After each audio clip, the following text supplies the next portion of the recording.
Uy, Mars! Hello, Mars? Napatawag ka? Kamusta ka naman, Mars? Parang alam ko nakasunod niya na. Pero sige, eto okay lang. Kita ko post mo, Mars ha? Galing kayong Boracay ha? Sama mo naman kami sa susunod. Ay wow, may patago.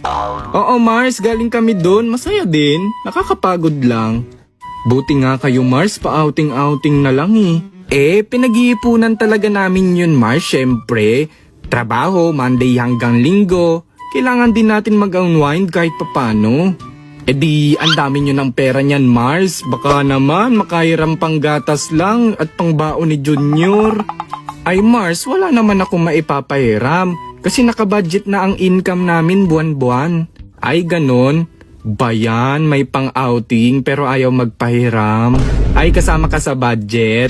Siyempre, budget namin, Mars, para sa pamilya namin. Parang di na common yung common sense, no, Mars?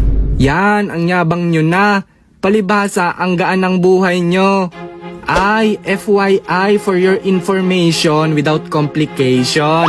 Nagpapakabagod kami para sa pamilya namin, hindi sa pamilya ng iba. Tapos, pag nakakita ng post, mangangamusta bigla.